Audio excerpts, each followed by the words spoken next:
नमस्कार मित्रांनो, हा बँक निफ्टीचा 15 मिनिटाचा टाइम फ्रेम घेतला आहे। उद्या कशा प्रकारे ट्रेड सेटअप असला पाहिजे बघणार आहोत। रेजिस्टन्स लेवल, सपोर्ट लेवल लक्षात ठेवा, दोन्ही पण लेवल उद्यासाठी इम्पॉर्टंट लेवल असणार आहेत।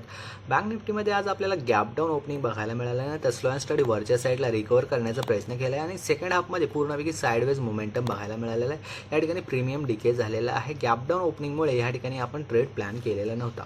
कालच्या व्हिडिओमध्ये आपण फ्लॅट ओपनिंग किंवा गॅप ऑफ ओपनिंगची कंडिशन बघितली होती।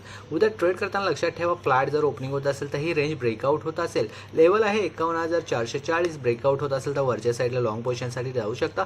छोटा स्टॉप लॉस टाकून रेजिस्टन्स लेवल टार्गेट ठेवायचं। रेंज ब्रेकडाऊन होत असेल तरी सुद्धा तुम्हाला खालच्या साईडला ट्रेड घ्यायचं आहे। लेवल आहे 51,400, ब्रेकडाऊन होताच खालच्या साईडला ट्रेड घेऊ शकता। छोटा स्टॉप लॉस टाकून सपोर्ट लेवल टार्गेट ठेवायचे। सपोर्ट लेवल ब्रेकडाऊन होत असेल तर सेकंड ट्रेडसाठी प्लॅन करू शकता। तर अशा प्रकारे ओव्हरऑल ट्रेड प्लॅन असला पाहिजे उद्याच्या दिवसासाठी। आय होप तुम्हाला दोन्ही पण लेवल समजलेच असतील। अशाच प्रकारे शॉर्ट्स व्हिडिओ बघण्यासाठी व्हिडिओला जरूर लाईक करा, चॅनल देखील सबस्क्राईब करा। धन्यवाद।